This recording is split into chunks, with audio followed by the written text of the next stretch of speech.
Hello, everyone. It is I, Aimee Raupp. How are you guys? I am coming to you live for my monthly Fertility Hot Seat. And I know you guys love it. There were lots of comments on the post we put up yesterday. And just so you all know, that's a great way to be in the makings for getting chosen. When I see your name in the comments, then I'm thinking about you. And if you're on live and request to join me live, that's how it goes down. So I am Aimee of AimeeRaupp.com. I am an acupuncturist, herbalist. I have degrees in biology and chemistry. I studied neuroscience at the graduate level. I've studied functional medicine, nutrition. I've written 4 books. They're right there behind me. 2 of them that are bestsellers in the space of fertility. And I've been in clinical practice for 20 years. I have worked with thousands and thousands of clients, and I've helped thousands of women bring home their dream baby. And so I like to come to you and offer you free support wherever I can. And so the Fertility Hot Seat is where I come to you live monthly, and you guys are already requesting to join me live, and someone randomly requests to join me live, and I will then bring that person on and give them my insight on their case. This is not medical advice. I am not a medical doctor, although I do have 20 years of clinical experience and do work closely, integratively with many physicians and doctors all over the world, and especially in the tri-state area, which is where my clinics are. So I have insight, and I will be able to talk to you from both an Eastern and a Western perspective. But as always, I do strongly recommend anything that we discuss, you discuss with your medical team. And with that, let's see, we have a bunch of people who are asking to join me live. And let's see, I'm going to many of them are from people who commented on the post yesterday, but let's see. Let's see if it worked.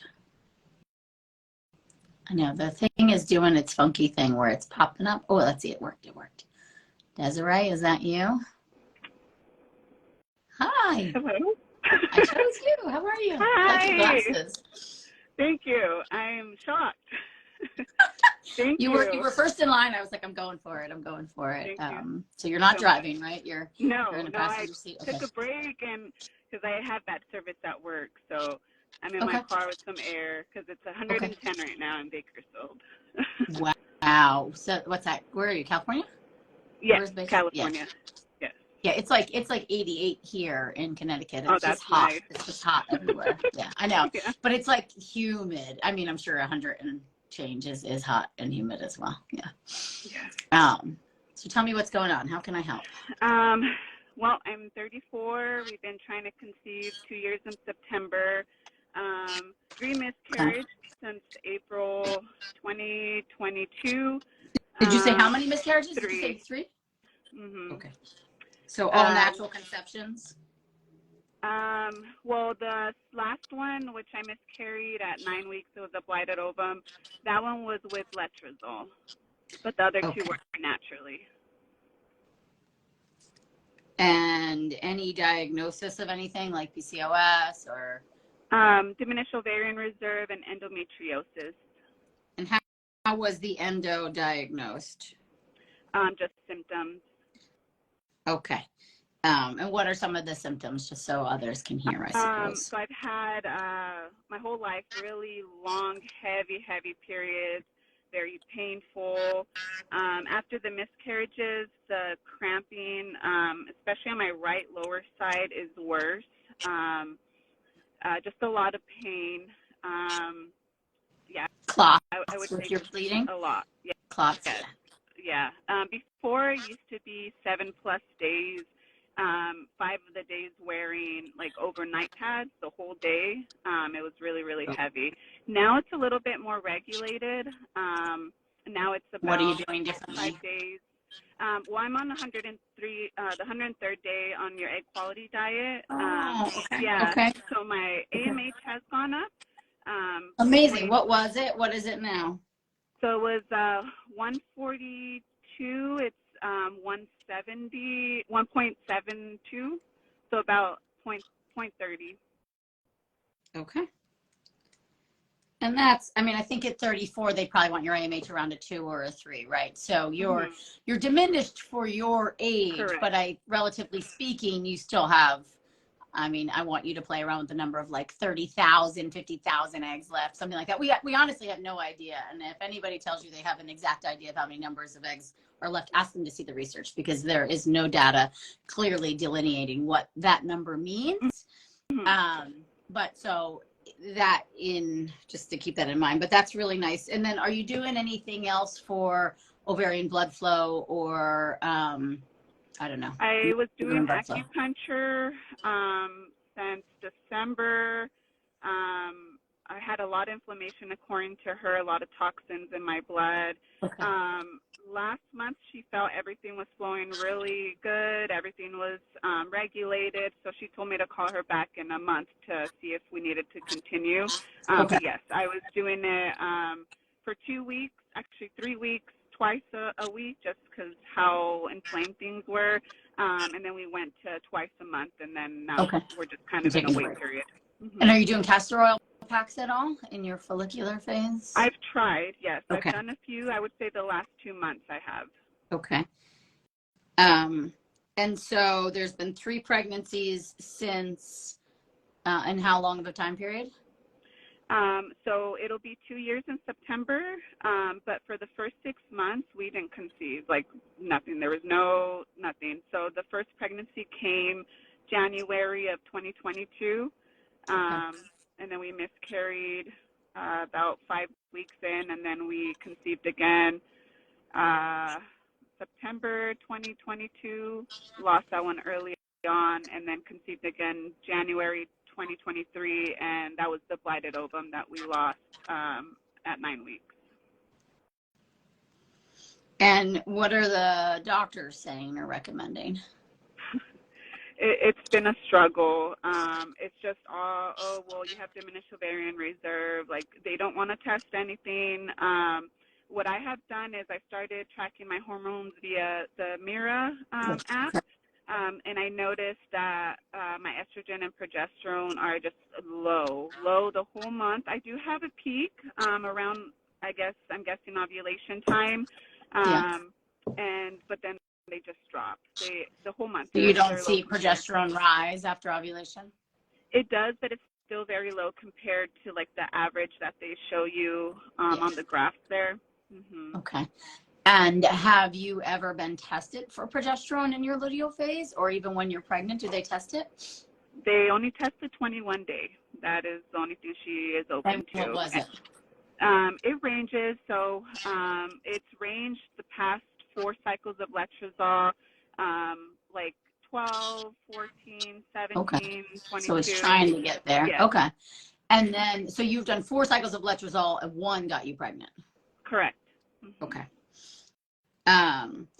And on the letrozole, are you seeing a nice LH surge? And what is estrogen doing on the Mira before that surge? Like, what's estrogen get to? The highest, to be honest, my estrogen is just zigzag. It's up and down the whole month. I do have a LH surge, but it's still very low. I think the highest, to be honest, I don't have the numbers on me right now, but it's still low. It's like a blip. And estrogen, does it get like to around 100 or anything like that around ovulation? Not around ovulation. Okay. Before? I see it afterwards, but then it drops and it goes up and down, up and down. And so then egg quality diet, so you've reintroduced foods, and have you figured out like trigger foods for you? Yes. I'm actually going to start to eliminate, because I think coffee, I reintroduced it, and now I'm having like sinus congestion. Okay. And I'm thinking that that's it. So I'm going to eliminate it for a week to see if that's causing some more. Because I had seasonal allergies my whole life, really, really bad. And then I started, obviously, the diet, and that's gone away. But since reintroducing, they've come back. And then you said the period got lighter. Has it been less crampy or clotty as well? Yeah, less cramping, less clotting. It's about 28 days. The last 2 months have been 28 days instead of before it used to be just months on end. At times I'd be for a long time. And then no one's checked you for endometritis, right? For the uterine lining infection. Do you think you could get that tested or no? I would push for that just based on the history of the losses, because that's the research does show like history of miscarriage can increase the risk of, because with the blighted ovum, did you pass that on your own? Did you have to do a DNC? I passed it on my own. It's miserable. I'm sorry. I push for endometritis testing, not, and obviously we know you have endometriosis. Well, we don't know for sure, but we can assume you have endometriosis. We've never done a lab. Yeah. And then in your in your luteal phase, are you doing baby aspirin? Have you thought about trying to do that or no? I tried. I don't know. All the numbers were perfect last month, so I just thought we were going to fall pregnant. So I started to incorporate the baby aspirin, but then when my period came, I stopped it. So do you suggest the whole month, or No, when do just you take it after ovulation and until you bleed.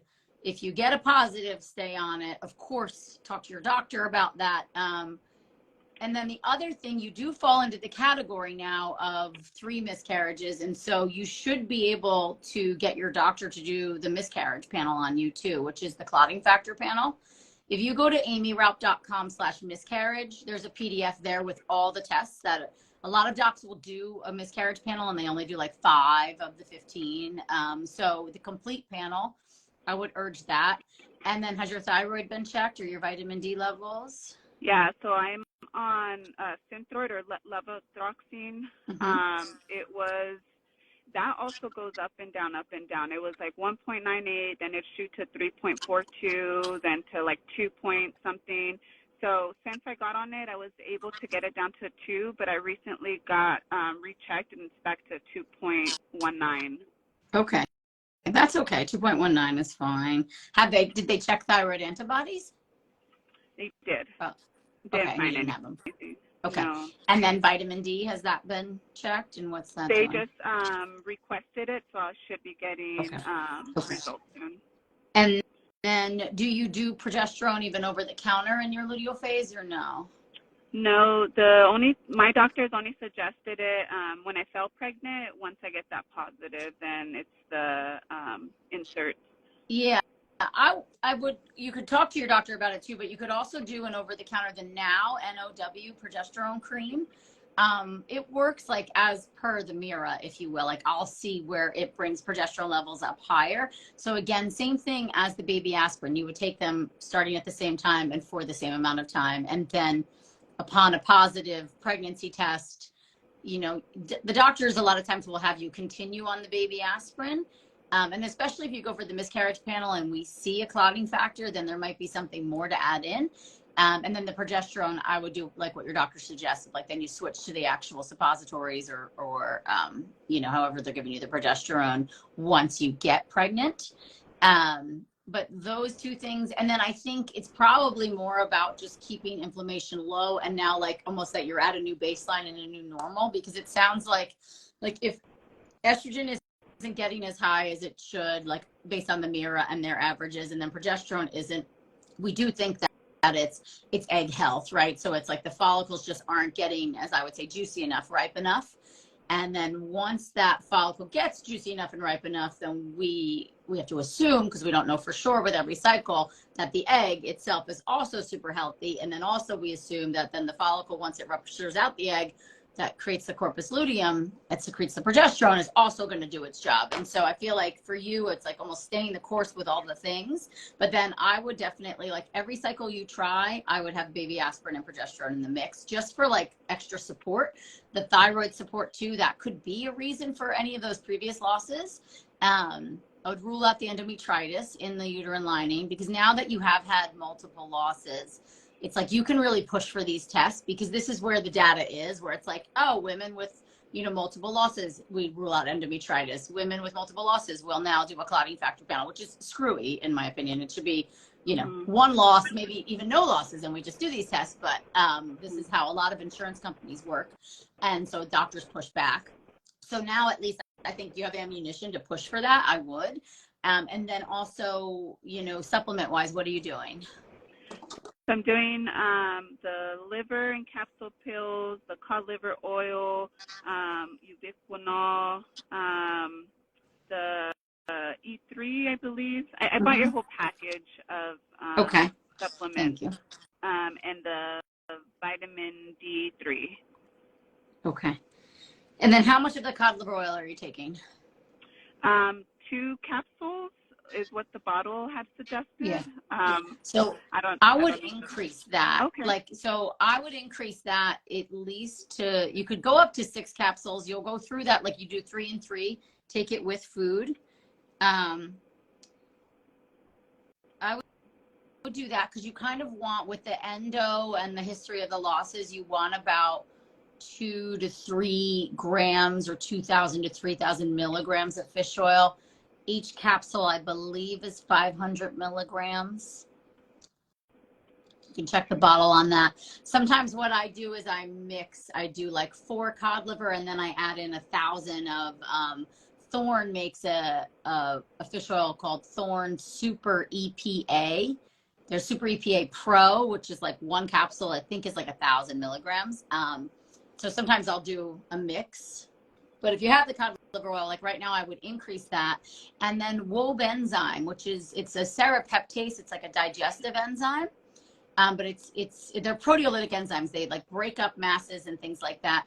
They're good for endo patients, polyps, fibroids, things like that. But there is a small study, there's a few small studies now showing that women with recurrent pregnancy loss, taking Raupp enzyme actually helps prevent the loss. And so I think because it's a powerful anti-inflammatory, and if say endometriosis or something in the lining, maybe the lining is funky. Do they look and say it's trilaminar and it looks fine when they do scans?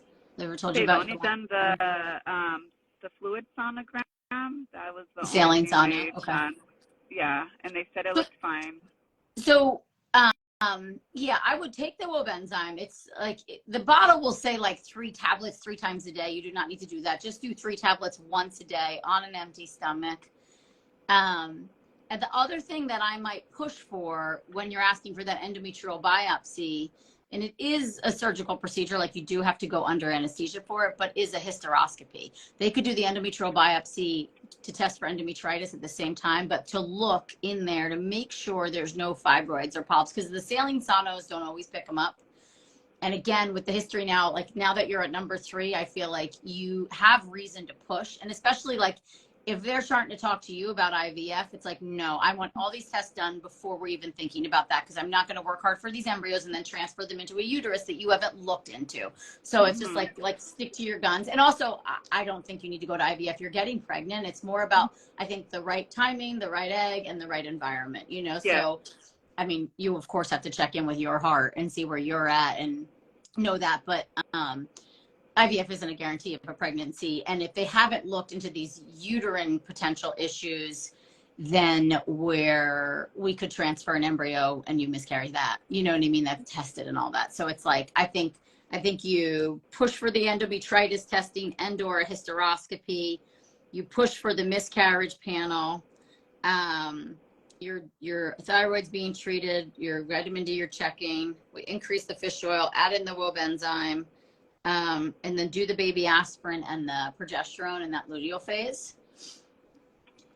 Add in castor oil packs, even like abdominal gua sha, like you can alternate them only in the follicular phase, right? Once you're pregnant, don't do them.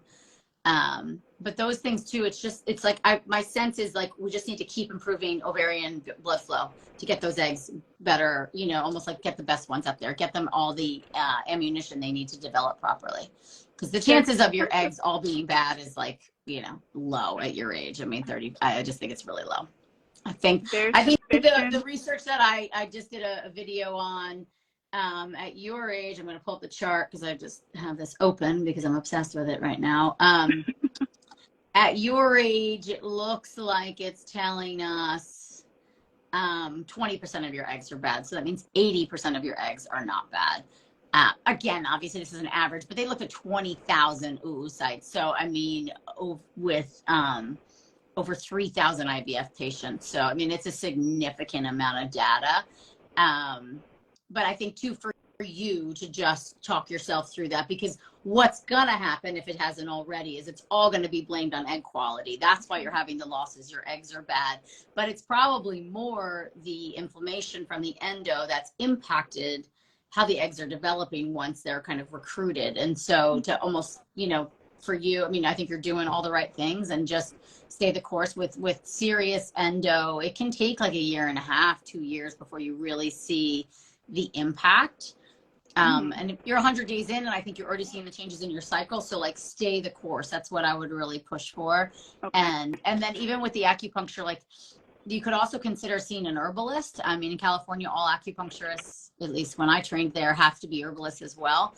That even if you're not doing acupuncture regularly, can you get on Chinese herbs? Because we have great herbs to help with all this as well.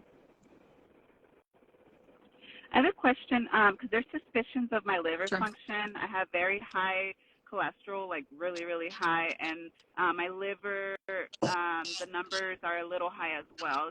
Can that impact all of this as well, or would that just be a side piece?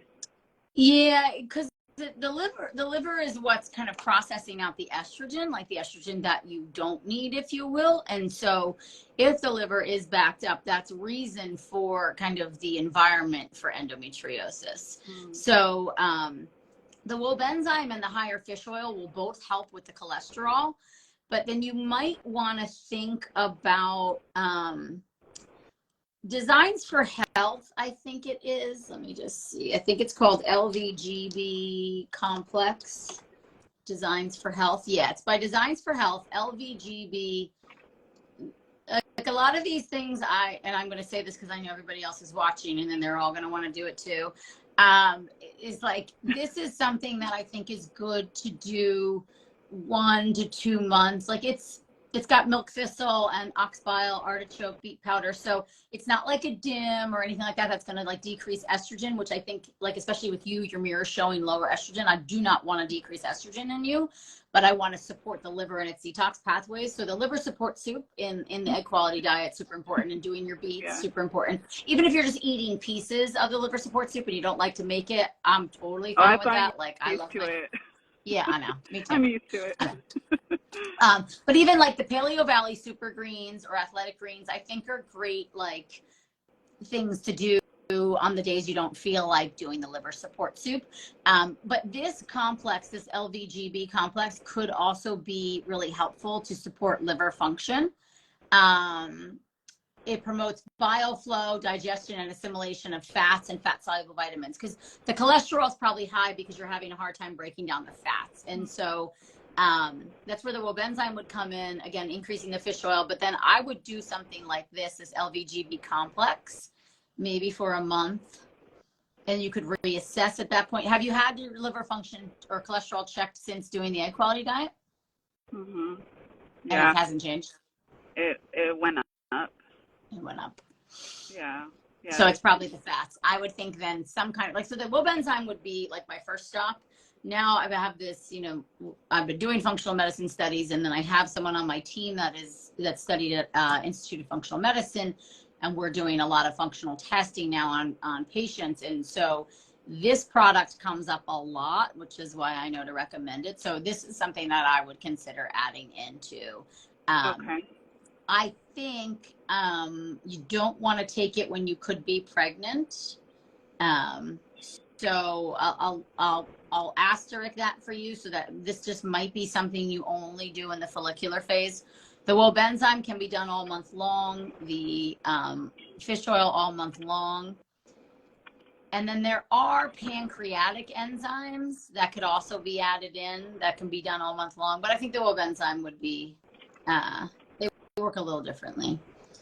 But I would also, think about that from the herbal perspective of, like, even if this acupuncturist, talk about that too, of like, let's just say I spoke with another acupuncturist and she was saying, something to really support liver detoxification and liver function. And we could, they could use some Chinese herbs on that too. Okay.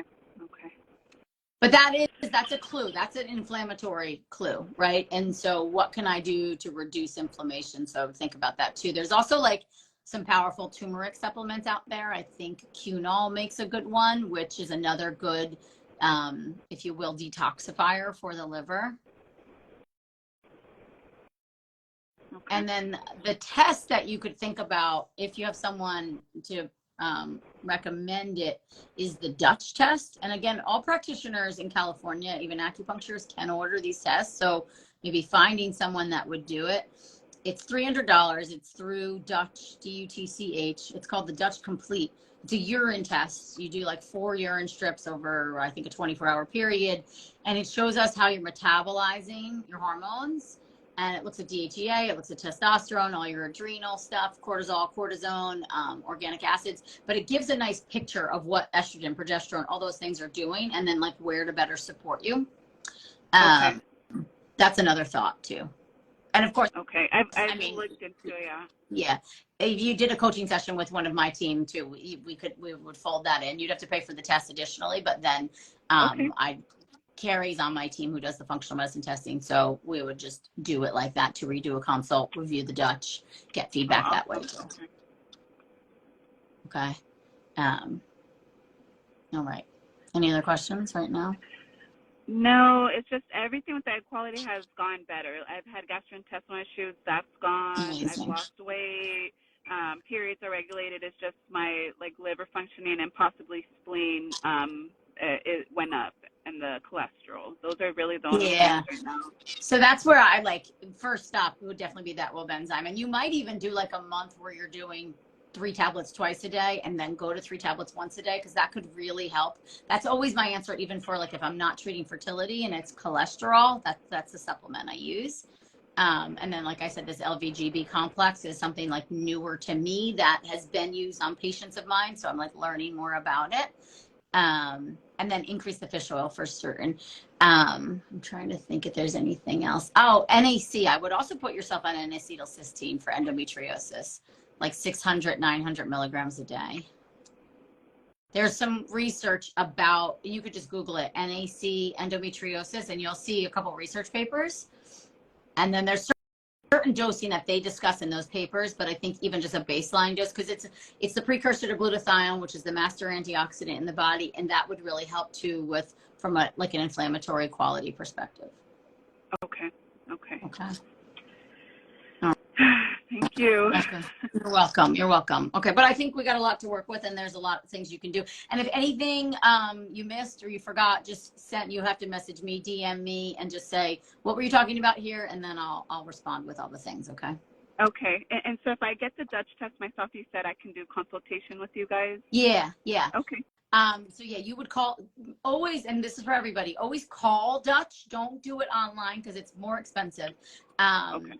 And call them, and then they usually ask for who your practitioner would be, and then they share it. But you could also just say you're a self-pay, and then you have the results and you can show them to different practitioners too. I believe they'll let you do that. They changed things recently, but I believe you can still do it that way. And then if you can't, you could do it backwards, where then you reach out to us, sign up for a coaching program, like a one-on-one coaching, and then you can call them and, use me as your practitioner, and then we do it that way. Okay, perfect. Okay. Thank you so much. Oh, you're welcome. Thank you. Okay. So yeah, if you have any questions, just DM me, and then, DM me, keep me posted. Oh, I lost you. Your books, and like I said, you're just been a light in all this darkness. Thank you. Oh, well, thank you. Thank you for trusting me. And I'm glad you got picked. This is great. So, keep at it. I don't think you have to rush to IVF personally. And I know other people would argue with me about that, but, you're getting pregnant. I think it's just more environment, in there. Mm-hmm. Okay. Thank you so much, Aimee. You're welcome. Okay. Bye.